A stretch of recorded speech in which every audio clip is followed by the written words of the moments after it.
अस्सलाम वालेकुम। उम्मीद करता हूँ आप सब खैरियत से होंगे। तो दोस्तों, आज हम बात करेंगे इलेक्ट्रिक डायाग्राम के हवाले से।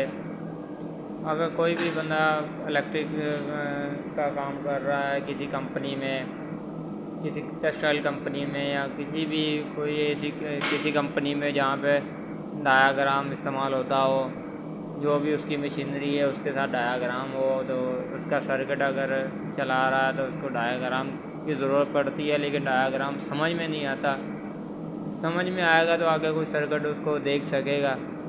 तो दोस्तों, आज हम इसी बारे में बात करेंगे कि डायाग्राम को कैसे चेक किया जाता है और उसके अंदर कौन कौन सी चीज़ें होती है जो हमें समझना चाहिए कि सप्लाई कैसे चेक होती है।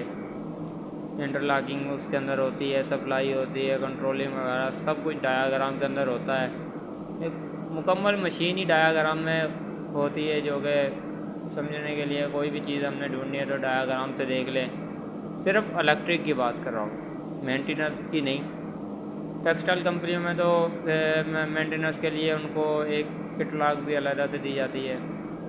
लेकिन छोटी मोटी फैक्ट्रियाँ जो हैं, ऑयल फैक्ट्री, पेपर मिल, दाल फैक्ट्री, साबुन फैक्ट्री, सीमेंट फैक्ट्री, ऐसे जो भी कंपनियाँ हैं, इनमें 3 फेज़ की सप्लाई इस्तेमाल होती है। इनमें इंटरलॉकिंग भी होती है, स्टार डेल्टा सर्किट भी होता है और छोटा मोटा सर्किट भी होता है। 12 वोल्ट का, 24 वोल्ट का, 110 वोल्ट का सर्किट, 220 वोल्ट का सर्किट, 440 का सर्किट। दोस्तों, डायाग्राम जो है हमारे लिए बहुत आसान कर देता है फॉल्ट को ढूंढना। लेकिन बात यही है कि अगर हम डायाग्राम को ढूंढेंगे तो देखेंगे तो डायाग्राम समझ में आएगा। तो दोस्तों, आज हम डायाग्राम रीड करना देखेंगे कि ये NCNO क्या है, इसके पॉइंट कैसे होते हैं, डायाग्राम में क्या चीज़ें होती हैं क्या नहीं होती, जो कि आपको समझ में आ सके। तो दोस्तों, वीडियो को पूरी लाजमी देखना। स्टेप बाय स्टेप देखने से हमारा तो कुछ नहीं होगा।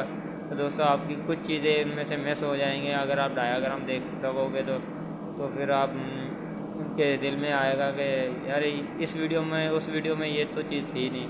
दोस्तों, अगर आप देखें तो इंशाल्लाह आपको डायाग्राम भी समझ में आएगा। और अगर आप कभी डायाग्राम खोलेंगे भी तो आपको लाजमी चीज़ें समझ में आएगी। तो दोस्तों, हर मशीन का डायाग्राम एक जैसा नहीं होता। हर कंपनी का, हर मशीन का, हर सर्किट का डायाग्राम एक मुख्तलिफ़ तरीके से होता है, मुख्तलिफ़ चीज़ों से तैयार होता है, मुख्तलिफ़ पॉइंट होते हैं, मुख्तलिफ़ चीज़ें मेंशन की जाती हैं। तो दोस्तों, आज मैं टेक्सटाइल का डायाग्राम आपको दिखाऊंगा। तो टेक्सटाइल में चाइना मशीनों का कुछ डायाग्राम इस तरीके से होता है। तो दोस्तों, सबसे पहले जो आपके सामने पेज आपको नज़र आ रहा है, तो दोस्तों ये है कार्ड का डायाग्राम। दोस्तों, सबसे पहले ये जो है हमारी 3 फेज़ सप्लाई, ये हमारी 3 फेज़ सप्लाई है। L1, L2, L3, नीचे PE जो है ये ग्राउंड है। 3 फेज़ सप्लाई है। पीछे जो हमारे मेन ब्रेकर जो है LT का होता है, या मेन DB जो है पावर DB, वहाँ से सप्लाई इन आउट होकर आ रही है हमारे मेन ब्रेकर के ब्रेकर में, इनपुट पे, ब्रेकर के इनपुट पे। ये जो दोस्तों होता है Q0, आपको नज़र आ रहा होगा Q0। Q के साथ दोस्तों अक्सर जो डायाग्रामों में अक्सर जो है Q के साथ ही ब्रेकर होते हैं। Q0 ब्रेकर है, Q1 ब्रेकर है, Q2 ब्रेकर है। दोस्तों, सब में जो है अक्सर जो डायाग्राम है ज़्यादातर जो है वो Q के साथ ही ब्रेकर होते हैं। तो दोस्तों, इसमें भी Q के साथ ही ब्रेकर है। आप देख सकते हैं Q0, Q1, Q2, Q3, Q4। दोस्तों, ये हमारे Q0 से सप्लाई मेन ब्रेकर से गुज़र के पैनल में जा रही है, वही यहाँ तक। उसके अंदर हमारा एक ब्रेकर लगा हुआ है Q1। ये Q1 ब्रेकर किस चीज़ का है? तो दोस्तों, इसके ऊपर उसने नाम भी लिख दिया कि ये ब्रेकर किस चीज़ का है। तो दोस्तों, टेक्सटाइल कंपनियों में मुख्तलिफ़ मशीनें होती हैं, मुख्तलिफ़ मशीनों के अंदर पार्ट्स होते हैं। तो दोस्तों, ये है इस टाइम पे इस डायग्राम के हवाले से सिलेंडर मोटर का, ये सिलेंडर मोटर का ब्रेकर है Q1। तो दोस्तों, उससे साथ में ये पॉइंट जो हैं 1, 3, 5, 1, 2, 3 4 5 6, ऊपर 1 3 5 UVW। तो दोस्तों इसके साथ ही आगे ये जो पॉइंट हैं 13 और नीचे 14 हैं, ये इस लाइन के साथ टच नहीं है। इस लाइन में और इस लाइन में इस टाइम पे फासला है। ऊपर इन्होंने लिख दिया है NO, और इसके साथ वाली जो है इसके ऊपर लिख दिया N3, और इसका नंबर लिख दिया है 21 और 22। ये लाइन जो है अब इस लाइन के साथ टच है। NC का मतलब होता है दोस्तों नॉर्मली क्लोज। इसका मतलब ये है कि अगर हमने यहाँ पे सप्लाई ऊपर 21 नंबर पे लगा दी है, हमें बिना कुछ किए ये 22 नंबर से सप्लाई निकाल के दे देगी, नॉर्मली क्लोज। ऊपर से लगाई नीचे से निकल गई, ठीक है दोस्तों। और ये जो 13 नंबर और 14 नंबर नॉर्मली ओपन है, NO का मतलब होता है नॉर्मली ओपन। हम 13 पे अगर सप्लाई लगा देते हैं बिलफर्ज, तो 14 पे नहीं निकलेगी। क्यों? जब तक हम इस लाइन को इस लाइन के साथ शार्ट नहीं करेंगे, ठीक है दोस्तों। ये शार्ट है, ये शार्ट नहीं है। अगर हम इस लाइन को इस लाइन के साथ मिलाएंगे तो 14 नंबर से सप्लाई निकलेगी। ये ओपन है और ये क्लोज है आपस में। NC का मतलब क्लोज, ओपन का मतलब ओपन। ये भी इस 13 का साथ टच नहीं है 14 की लाइन, तो ये ओपन है। तो दोस्तों नॉर्मली क्लोज, नॉर्मली ओपन, इसकी मुख्तलिफ एग्ज़ाम है, मुख्तलिफ पॉइंटों के एग्ज़ाम में निशानियाँ दी जाती है डायग्राम में। तो दोस्तों मैंने नॉर्मली ओपन, नॉर्मली क्लोज की जितने भी एग्ज़ाम है तकरीबन, तो मैंने काफ़ी ज़्यादा उसको जो है नंबरिंग करके आसान तरीके से वीडियो बना के चैनल पर डाल दी है। तो दोस्तों अगर किसी ने अगर वीडियो नहीं देखी, अगर आप देखना चाहते हैं तो आप मेरे चैनल में देख सकते हैं। नॉर्मली ओपन, नॉर्मली क्लोज पॉइंटों के हवाले से वीडियो बना दी है कि नॉर्मली ओपन का मतलब क्या है, नॉर्मली क्लोज का। तो दोस्तों ये है नॉर्मली ओपन और नॉर्मली क्लोज। इनके ऊपर लिखा हुआ होगा NO NC। ये पॉइंट होते हैं नॉर्मली ओपन के और नॉर्मली क्लोज के डायाग्राम में, इस तरीके से दिखाए जाते हैं। तो दोस्तों उसके बाद हम यहाँ पे आ जाते हैं Q1। ये ब्रेकर है, ब्रेकर से नीचे सप्लाई निकल गई ABB। तो दोस्तों ये जो है INV6, ये INV6 का मतलब है इन्वेटर। PFB इन्वेटर जो होता है मोटरों को कंट्रोल कराता है, स्पीड वगैरह से, और मोटरों को जलने से बचाता है। डायग्राम के ऊपर इनके ऊपर लिखा जाता है INV। ये 6 इसीलिए इन्होंने डाल दिया है कि क्योंकि ये इन्वेटर का नंबर है, पैनल के अंदर जो इन्वेटर लगा हुआ है उसका नंबर 6 है, 6 नंबर इन्वेटर है इसका। INV इन्वेटर इसका नाम दे दिया है इन्वेटर। ये इसके अंदर इन्होंने लिख भी दिया है inverter drive power connection. Drive कराने के लिए ये है, ऊपर लिख दिया टॉप, नीचे लिख दिया बॉटम। ये दोस्तों हमारी जो है M3, ये M के साथ जो आता है दोस्तों, ये आती है M के साथ जो आती हैं दोस्तों, ये है मोटर। काफ़ी डायाग्रामों में M ही के साथ दी जाती है मोटर, और किसी अल्फाज के साथ नहीं। M मतलब M3 मोटर, आगे लिख दिया कार्ड। तो दोस्तों ये मोटर के 3 लीडें हैं, PL1 PL1 PL1 PL1 1 2 3। ये दोस्तों इन्होंने इन्वर्टरों के आउटपुट पे तारे लगा दी हैं। Q0 से ब्रेकर में सप्लाई आएगी, Q0 से होकर Q1 में आएगी। Q1 का ब्रेकर हम ऑन करेंगे तो सीधी इन्वर्टर में आ जाएगी, इन्वर्टर से होकर मोटर में आ जाएगी। तो दोस्तों मोटर ऐसे नहीं चलेगी। मोटर कैसे चलेगी? मोटर को जब तक हम सिग्नल नहीं देंगे तब तक मोटर नहीं चलेगी। इन्वर्टर को सिग्नल मिलेगा, इन्वर्टर रन कराएगा तो मोटर चलेगी। तो दोस्तों ये रन का सिग्नल कौन सा है ये भी मैं आपको बता देता हूँ कि रन का सिग्नल क्या होता है। इसके बाद ये जो दोस्तों ऊपर आ गया Q2, इसके ऊपर इन्होंने लिख दी हाई स्पीड डिपरेट मोटर। हाई स्पीड दोस्तों इनमें बुर्श, हाई स्पीड बुर्श को बोलते हैं ये, और है भी हाई स्पीड बुर्श। इसके ऊपर भी मोटर लगी हुई होती है। Q2 में सप्लाई आ गई इनपुट ब्रेकर पे, वहाँ से UVW निकाल के KM2। KM2 का मतलब है दोस्तों मैग्नेट कंडक्टर। मैग्नेट कंडक्टर भी कहा जाता है और स्टार्टर भी कहा जाता है, लेकिन डायग्राम के अंदर KM के जो है हवाला दिया जाता है मैग्नेट कंडक्टर के लिए। ये इसका नंबर है। KM2 दूसरे नंबर पे स्टार्टर है। तो दोस्तों KM2 पे मैग्नेट कंडक्टर जैसे ही लगेगा तो हमारी M3 मोटर चलेगी। 0.37 किलोवाट की मोटर है, 1.12 इसके एम्पेयर हैं। तो दोस्तों सिलेंडर की मोटर की जो है 5.5 किलोवाट की मोटर है और 11.3 एम्पेयर है। तो दोस्तों इन्होंने मोटर के नीचे किलोवाट भी मेंशन कर दिए हैं, यहाँ पे किलोवाट लिख दिए हैं और एम्पेयर भी लिख दिया है, मोटर का नाम भी लिख दिया है, इसके ऊपर ये भी नाम लिख दिया है कि ये किस चीज़ की मोटर है। दोस्तों बाकी ये भी इसी तरह से है। तो दोस्तों अगर हमने ढूंढना है कि KM2 जो है स्टार्टर, बिलफर्ज हमारी सप्लाई KM2 के इनपुट पे आ रही है लेकिन KM2 के आउटपुट से निकल नहीं रही। KM2 से आउटपुट से सप्लाई जब निकलेगी जब ये पॉइंट ओपन पॉइंट जो है इस लाइन के साथ टच हो जाएंगे, यानी कि ये क्लोज़ हो जाएंगे। अभी इस लाइन के साथ टच नहीं है, ये दोनों लाइनें आपस में जब टच हो जाएंगी, क्लोज़ हो जाएंगी, उसके बाद हमारी सप्लाई नीचे मोटर को आएगी। तो जब तक लाइनें टच नहीं होगी तो मोटर नहीं चलेगी। दोस्तों इसके लिए क्या होगा, KM2 की कॉइल को सप्लाई मिलेगी तो ये जो होता है मैग्नेट, ये प्लंजर ऐसे इसके अंदर प्लंजर होता है मैग्नेट, वो ये आपस में चिपक जाते हैं, ये पॉइंट शार्ट में हो जाते हैं। जब तक हमारा KM2 मैग्नेट कंडक्टर लगेगा नहीं स्टार्टर जो है तो सप्लाई नहीं जाएगी।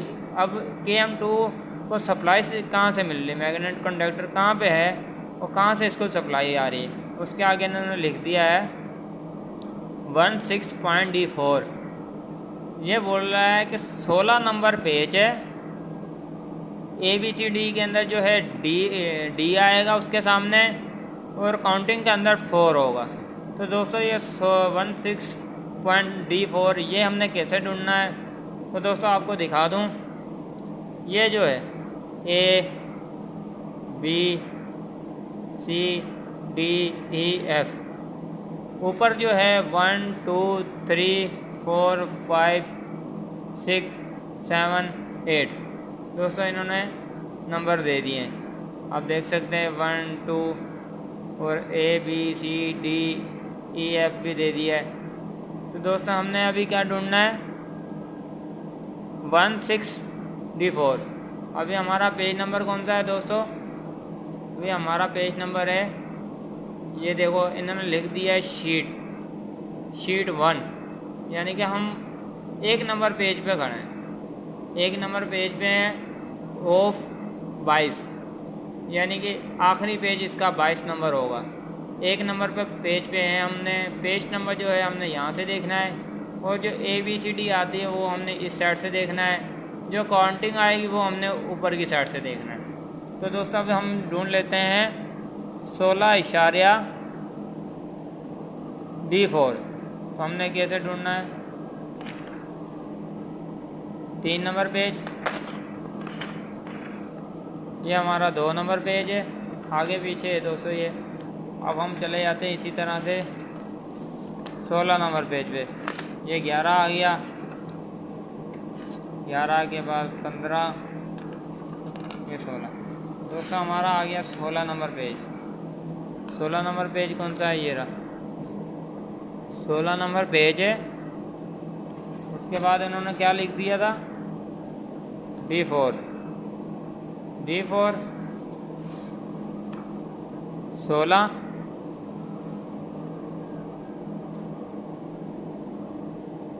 D और ये 4, ये दोस्तों आ गया 4 नंबर। कौन सा दोस्तों, कैमरे का थोड़ा सा इशू आ रहा है। ये हमारा आ गया 4 नंबर पेज। हम इसको क्या ऐसे अब देखेंगे,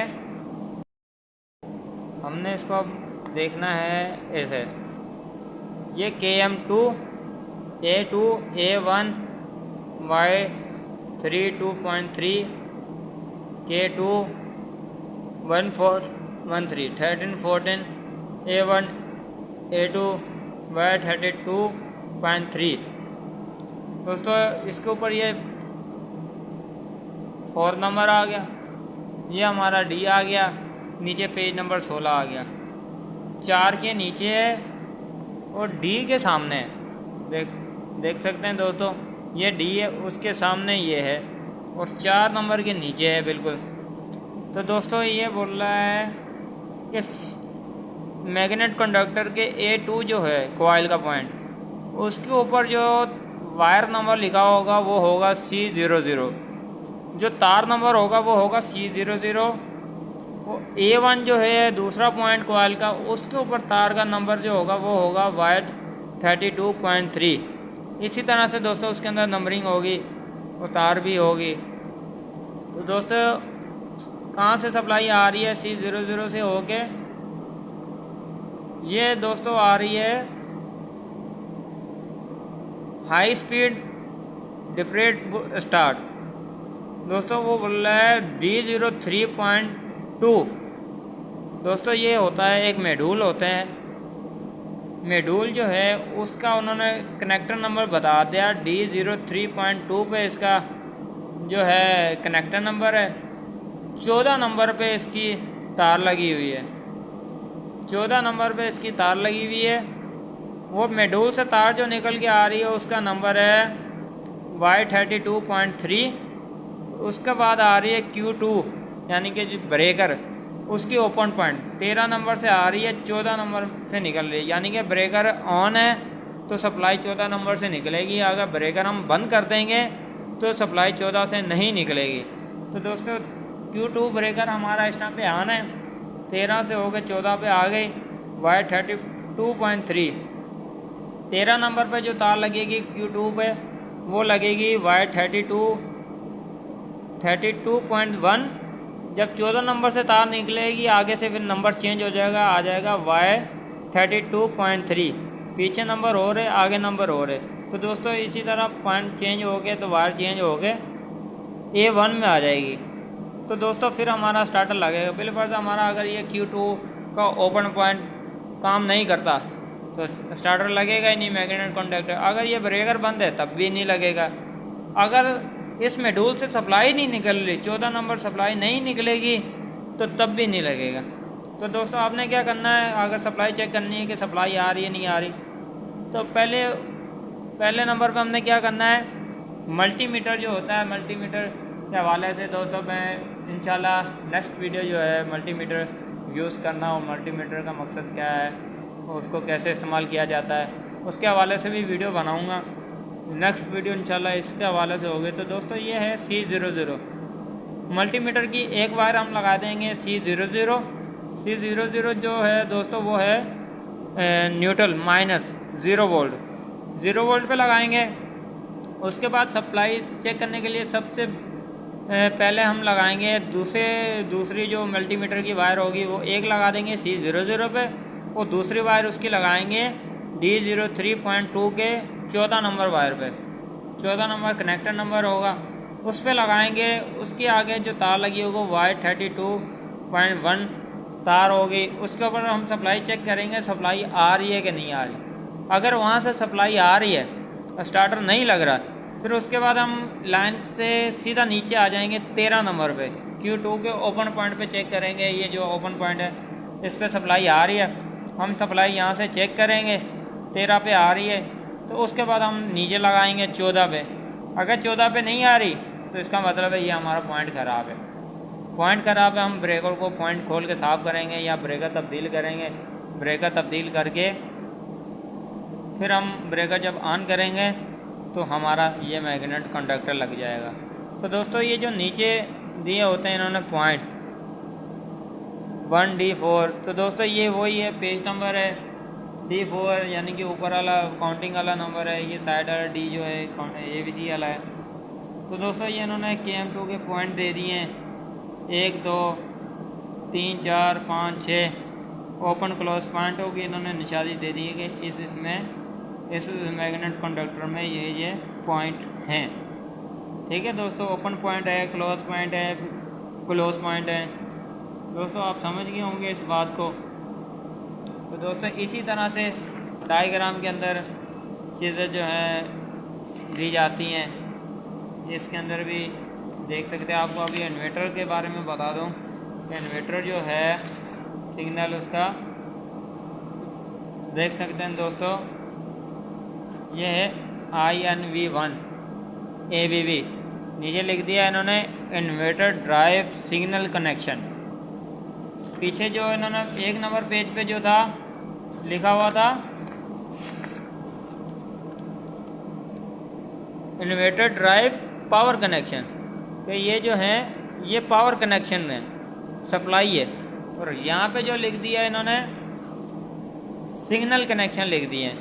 ठीक है दोस्तों, उसके बाद एनालॉग जो होते हैं 24 वोल्ट की होती है। इन्वर्टर के ऊपर इसी तरीके से लाइनें नंबर हो गए 1 2 3 4 9 10 11 12 13। दोस्तों वो बोल रहा है कि रेड वायर 2 नंबर पे लगेगी, इन्वर्टर के कनेक्टर नंबर 2 पे वायर लगेगी। उस वायर का नंबर जो होगा वो होगा S1905 और उसका कलर जो होगा वो होगा रेड। और 3 नंबर वायर जो 3 नंबर कनेक्टर पर जो वायर लगेगी उसका नंबर होगा S9007, उसका कलर जो होगा वो होगा ब्लैक। ये 2 वायरें 2 और 3 पे लगेंगी। ये हैं एनालॉग की तारें, इनको एनालॉग बोलते हैं। ये PLC से हो गए, मिडुलो से या CPU कार्ड वगैरह से हो के इनको आते हैं 24 वोल्ट ऊपर। और नीचे जो सिग्नल है तो अगर हम सिग्नल देंगे तो मोटर चलेगी। दोस्तों वो सिग्नल क्या चीज़ है? सिग्नल चीज़ है ये है 10 नंबर GND मतलब ग्राउंड। इसके ऊपर S2001 इसके ऊपर लगी हुई है, यानी कि S2001 तार नंबर है GND पे। GND से होके नीचे उन्होंने दे दी है K4, यानी कि K4 जो है वो है मैग्नेट कंडक्टर। उसका ओपन पॉइंट पे 5 नंबर तार लगी हुई है और 9 नंबर निकलेगी।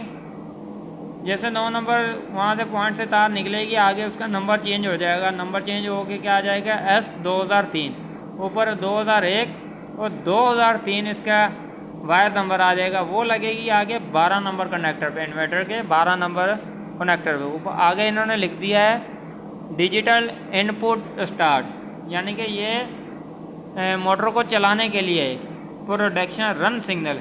अगर KM4 का सिग्नल पॉइंट ओपन पॉइंट काम नहीं करेगा तो हमारी जो मोटर होगी वो नहीं चलेगी। सिग्नल नहीं लेगा इन्वर्टर तो मोटर नहीं चलेगी। तो दोस्तों उसके लिए KM4 का हम पॉइंट चेक कर लेंगे, हमारा पॉइंट ठीक है।